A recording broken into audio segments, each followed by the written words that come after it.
안녕하세요. 삶의 지혜입니다. 오늘은 특별히 60대 이상이 되신 분들께 드리는 이야기를 준비했습니다. 우리 모두 살아오면서 다양한 선택과 경험을 쌓아왔지만 나이가 들수록 이 선택들이 꼭 우리의 삶을 풍요롭게 만들지만은 않는다는 걸 느끼곤 합니다. 특히 60대는 삶의 새로운 장을 시작할 중요한 시기입니다. 더는 직장이나 자녀의 삶에 얽매이지 않고 온전히 나 자신을 위해 살아갈 수 있는 시간이죠. 하지만 그 시간을 온전히 누리기 위해서는 어떤 것들은 과감히 내려놓을 필요가 있습니다. 오늘은 바로 60살이 넘으면 꼭 버려야 할 부질없는 3가지를 이야기하려고 합니다. 살아온 날들을 돌아보면 우리가 마음속에서 내려놓지 못해 스스로를 괴롭혔던 것들이 있습니다. 과거의 후회, 억지로 유지해온 인간관계, 그리고 쓸모없는 물건들까지. 이런 것들이 때로는 우리의 삶을 무겁게 만들고 새로운 행복을 찾아가는 길을 막기도 합니다. 오늘 이야기는 여러분이 가벼운 마음으로 더 나은 삶을 시작할 수 있도록 도와드리기 위해 준비했어요. 여기서 말씀드리는 버린다는 것은 단순히 없애거나 지우는 행위를 의미하지 않습니다. 오히려 더 중요한 것들을 붙잡기 위해 내려놓는 지혜를 배우는 것입니다. 진정한 행복은 채움이 아니라 비움에서 온다는 말처럼 말이죠. 오늘 이야기는 실제 사연과 함께 우리가 조금 더 풍요롭고 여유로운 삶을 살아갈 수 있는 작은 힌트를 나눌 예정입니다. 영상 끝까지 함께 해주세요. 시작하기 전 좋아요, 구독 그리고 알림 설정은 영상 제작에 큰 도움이 됩니다. 첫 번째,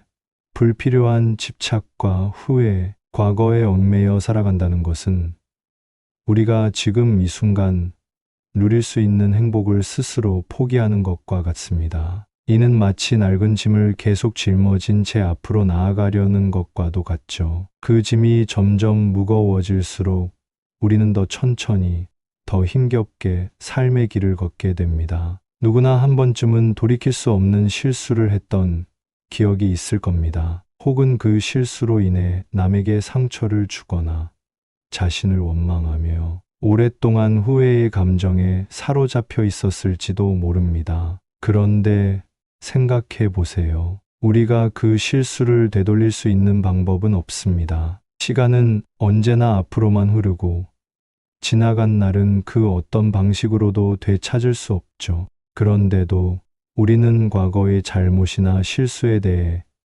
그때 이렇게 했더라면, 조금만 더 현명했더라면 하고 되뇌며 스스로를 책망하기도 합니다. 하지만 이러한 후회는 과거를 바꾸지 못할 뿐 아니라 현재의 귀중한 시간을 갉아먹는 행위일 뿐입니다. 반면 지금 이 순간은 다릅니다. 지금은 우리가 선택할 수 있는 기회의 시간입니다. 과거를 붙잡고 있느라 현재를 놓친다면 앞으로의 삶 역시 같은 패턴을 반복하게 될 가능성이 큽니다. 후회의 고리를 끊어내고 현재를 살아간다는 것은 단순히 과거를 잊는 것이 아니라 그로부터 배워 더 나은 선택을 해 나가겠다는 의지의 표현입니다. 물론 과거를 내려놓는다는 것이 말처럼 쉽지 않을 수도 있습니다. 때로는 미안함, 자책감, 아쉬움이 우리의 발목을 잡고 쉽게 놓아주지 않죠. 그러나 한 가지 분명한 사실은 우리가 과거를 놓아주는 순간부터 우리의 마음이 조금씩 자유로워진다는 점입니다. 어두운 기억이 빛바래고 그 자리를 새로운 가능성과 희망으로 채울 수 있게 됩니다. 생각해 보면 우리가 후회를 느끼는 이유는 그 순간이 우리에게 중요했기 때문일지도 모릅니다. 하지만 그 중요했던 시간들을 마음속에 꼭꼭 묶어두기만 한다면 앞으로 다가올 중요한 시간들도 같은 방식으로 흘려보내게 될 것입니다. 후회는 그저 과거를 반성하는 도구일 뿐 우리가 계속 짊어지고 가야 할 짐은 아닙니다. 결국 과거의 실수와 후회를 내려놓는 것은 지금의 나를 위해 그리고 미래의 나를 위해 주는 선물과도 같습니다. 이 순간 우리는 새로운 길을 선택할 자유가 있습니다. 이제는 과거의 족쇄를 풀고 지금 이 순간부터 조금 더 가벼운 발걸음으로 삶을 시작해 보세요. 행복은 어제나 내일이 아닌 바로 지금 여기에 있습니다. 한 구독자님의 이야기를 소개합니다. 이분은 30년 전 절친한 친구와의 사소한 오해로 연락을 끊었습니다. 당시에는 자존심도 상했고 억울한 마음도 들었지만 시간이 지나면서 마음속 깊은 곳에서 그 친구가 그리워지기 시작했습니다. 그러나 이미 시간이 너무 흘렀다고 생각한 나머지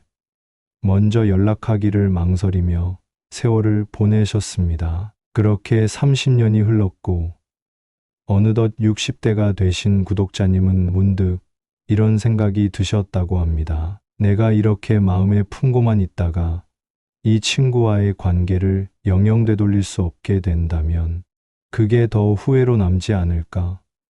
그날 밤 큰 용기를 내어 친구에게 전화를 걸었죠. 뜻밖에도 친구는 전화를 매우 반갑게 받아주었고 그동안의 오해를 대화로 풀어나가기 시작했습니다. 사실 친구 또한 구독자님을 그리워하며 연락할 기회를 놓쳤었다고 고백했습니다. 그렇게 서로의 진심을 나누는 동안 두 분은 왜 그토록 오래 마음의 문을 닫고 있었는지에 대해 다시금 깨닫게 되셨죠. 그 통화를 계기로 두 분은 다시 연락을 주고받으며 만남을 이어가고 있습니다. 함께 웃고 추억을 나누며 이제는 새로운 이야기를 쌓아가고 계십니다. 구독자님은 이렇게 말씀하셨습니다. 그 친구와의 관계를 회복한 순간 지난 30년간 느껴왔던 후회가 눈 녹듯 사라졌습니다. 그리고 그 빈자리를 더 큰 행복이 채워주는 걸 느꼈어요. 이 사연은 우리에게 중요한 교훈을 줍니다. 과거의 후회와 집착은 결국 우리의 현재를 빼앗아가는 무언의 족쇄와도 같습니다. 하지만 스스로 용기를 내고 그 족쇄를 벗어날 방법을 찾는다면 잃어버린 관계뿐 아니라 우리의 마음속 평화도 되찾을 수 있습니다. 마음에 새길 점, 과거를 내려놓는다고 해서 그 경험이 사라지는 것은 아닙니다. 오히려 그것을 통해 더 나은 선택을 할 기회를 얻게 되는 것이죠. 지금이라도 여러분이 품고 있는 후회와 집착을 돌아보세요. 그리고 오늘을 새롭게 시작할 용기를 내보세요. 그 용기가 여러분에게 더 밝고 행복한 내일을 가져다 줄 것입니다. 두 번째, 불편한 인간관계. 우리의 인생은 관계로 가득 차 있습니다. 가족, 친구,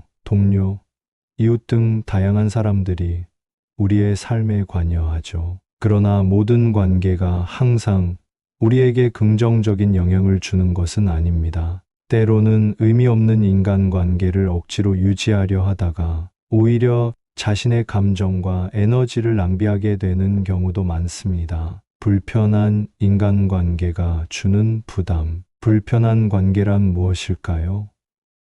그것은 상호 간의 존중이나 애정이 없는 관계, 혹은 오로지 한쪽의 노력으로만 유지되는 관계를 의미합니다. 예를 들어, 나를 이해하지 못하고 항상 비판하거나 나의 감정을 고려하지 않고 자기중심적으로 대하는 사람들이 있을 수 있습니다. 또는 단지 오랜 시간 알고 지냈다는 이유로 더는 깊이 교류하지 않으면서도 의무감으로 관계를 이어가는 경우도 있죠.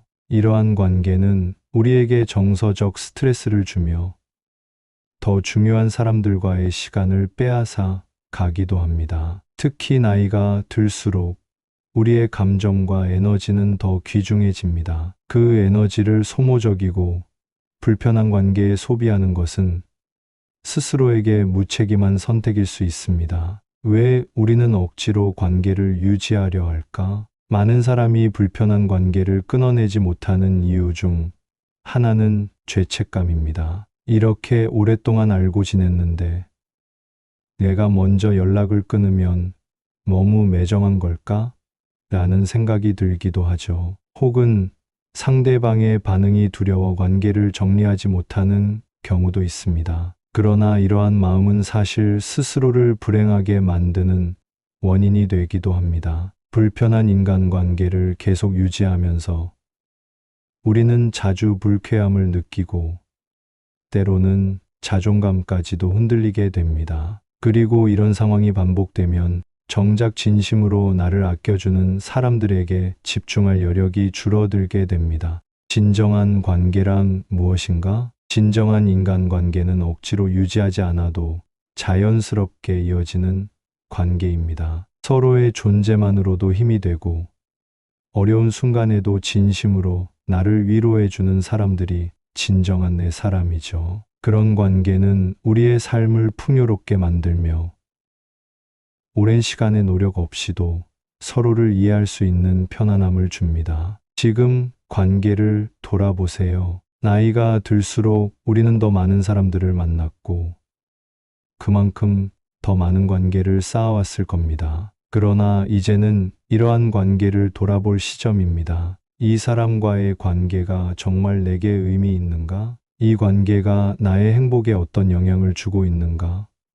스스로에게 물어보세요. 만약 불편한 관계를 끊어낸다면 그 자리를 더 나은 만남과 더 깊은 연결이 채울 것입니다. 어떤 문을 닫아야 새로운 문이 열리듯이 의미 없는 관계를 정리해야 진정한 인연이 찾아올 여지를 만들 수 있습니다. 우리의 삶은 유한합니다. 특히 60대 이후의 삶은 시간의 가치가 더욱 귀하게 다가오는 시기입니다. 이제는 억지로 무언가를 유지하려 애쓰는 대신 진정으로 나를 아껴주는 사람들과의 관계에 에너지를 쏟아야 할 때입니다. 부디 불편한 관계를 억지로 이어가지 마세요. 용기를 내어 불필요한 인연을 정리하고 소중한 사람들과 깊은 시간을 나누세요. 그렇게 할 때 비로소 삶은 더 가볍고 행복해질 것입니다. 진정으로 나를 위해 줄 수 있는 사람들과 함께하는 것이야말로 인생 후반부를 풍요롭게 만드는 첫걸음입니다. 한 어르신의 이야기입니다. 이분은 60대에 접어들 때까지 매달 한 번씩 이어져 온 오랜 친구들과의 모임에 나가곤 했습니다. 처음에는 학창 시절의 추억을 나누고 웃으며 즐기기 위해 시작된 모임이었지만 시간이 지날수록 분위기가 달라졌습니다. 일부 친구들은 이 어르신의 말에 귀를 기울이기보다 종종 무시하거나 농담처럼 깎아내리는 말을 서슴지 않았습니다. 처음에는 그냥 오랜 친구들이니까 이해하자는 마음으로 참아 넘겼지만 모임에 다녀올 때마다 기분이 좋지 않았고 점차 가야 할지 고민하게 되었습니다. 그런데도 모임을 끊겠다는 결정을 하기는 쉽지 않았습니다. 이렇게 오랜 시간을 함께한 친구들을 내가 먼저 떠나는 게 너무 이기적인 건 아닐까?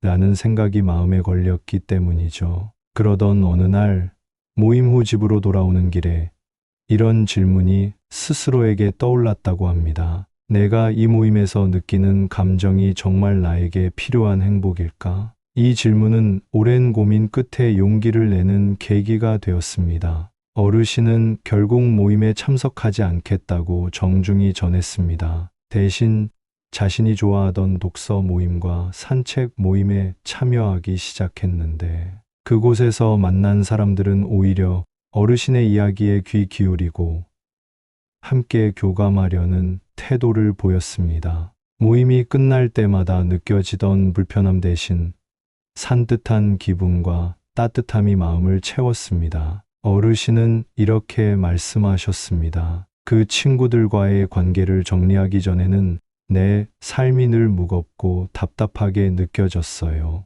하지만 진정으로 나를 존중해주는 사람들과 함께한 이후로는 정말 오랜만에 삶이 가벼워지는 걸 느꼈습니다. 이 사연은 우리에게 중요한 교훈을 줍니다. 억지로 유지하는 관계는 우리의 행복을 빼앗아가는 반면 마음이 맞는 사람들과의 교류는 삶을 더 풍요롭게 만듭니다. 관계를 정리하는 것은 어렵지만 그 뒤에 찾아오는 행복은 더 깊고 진정한 것임을 보여줍니다. 세 번째, 쓸모없는 물건들. 우리의 공간은 우리가 머무는 시간과 마음의 상태를 그대로 반영합니다. 집 안 곳곳에 나에게 더 이상 필요 없는 물건들이 쌓여 있다면 그것은 단순히 공간을 차지하는 것에 그치지 않고 우리의 마음까지 복잡하게 만들곤 합니다. 특히 언젠가는 쓸지도 몰라라는 생각으로 쌓아두는 물건들은 실제로 거의 사용되지 않는 경우가 많습니다. 이런 물건들이 많아질수록 우리 주변은 어지러워지고 그로 인해 마음의 여유까지 잃게 되죠. 어느 독자의 이야기입니다. 이분은 오랫동안 집 안에 쌓인 물건들 때문에 스트레스를 받아왔습니다. 옷장에는 10년 이상 입지 않은 옷들이 가득했고 서랍 속에는 한 번도 사용하지 않은 주방 도구들이 먼지 쌓인 채로 자리 잡고 있었습니다. 마당 한켠에는 언젠가 쓸 거라고 생각했던 오래된 운동기구가 방치되어 있기도 했죠. 하지만 막상 그 물건들을 쓸 일은 거의 없었고 오히려 공간이 좁아지고 어수선한 느낌만 커졌습니다. 처음에는 이걸 다 정리하려면 너무 힘들 것 같아 라는 생각에 선뜻 정리하지 못했지만 어느 날 문득 이런 생각이 들었다고 합니다.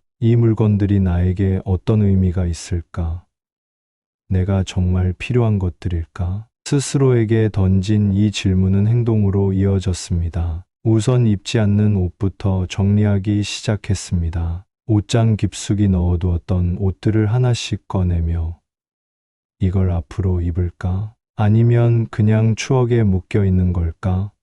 하고 스스로 묻기 시작했습니다. 그렇게 분류한 옷들 중 대부분은 입지 않을 것이 분명했고 결국 기부하거나 버리기로 결심했습니다. 주방과 마당의 물건들도 차례로 정리했습니다. 한동안 사용하지 않았던 물건들 중 상태가 괜찮은 것들은 이웃이나 지역 단체에 기부하며 마음의 짐을 덜었고 오랫동안 고장난 채로 방치되었던 물건들은 과감히 버렸습니다. 그렇게 쓸모없는 물건들을 하나둘씩 정리하면서 집은 점점 더 깔끔해지고 넓어졌습니다. 정리를 마친 뒤 독자는 말했습니다. 물건을 버리는 과정은 생각보다 쉽지 않았어요. 하지만 하나씩 정리할 때마다 집이 더 깔끔해지고 내 마음도 한결 가벼워지는 걸 느꼈습니다. 무엇보다 기부한 물건들이 다른 사람에게 유용하게 쓰일 거라고 생각하니 정리의 기쁨이 배가 되더라고요. 이 사연은 우리가 정리에 대해 가져야 할 새로운 시각을 보여줍니다. 단순히 물건을 줄이는 것이 아니라 우리의 삶과 공간을 더 편안하고 의미 있게 만드는 과정이라는 점이죠. 쓸모없는 물건들에 발목을 잡히지 마세요. 정리는 단순한 물리적 행위가 아니라 삶의 불필요한 짐을 덜고 새로운 에너지를 얻는 첫걸음이 될 수 있습니다. 60대 이후의 삶은 이제부터 더 행복해질 수 있는 새로운 출발점입니다. 불필요한 후회의 인간관계, 물건을 정리하며 내 삶을 가볍게 만들어 보세요. 진짜 중요한 것들에 집중하며 인생 후반전을 풍요롭게 만드는데 여러분의 에너지를 써 보시길 바랍니다. 여러분은 지금 무엇을 내려놓고 싶으신가요? 오늘부터 작게라도 실천해 보세요. 그 변화가 여러분을 더 빛나게 만들어 줄 겁니다. 영상을 끝까지 시청해 주셔서 감사합니다.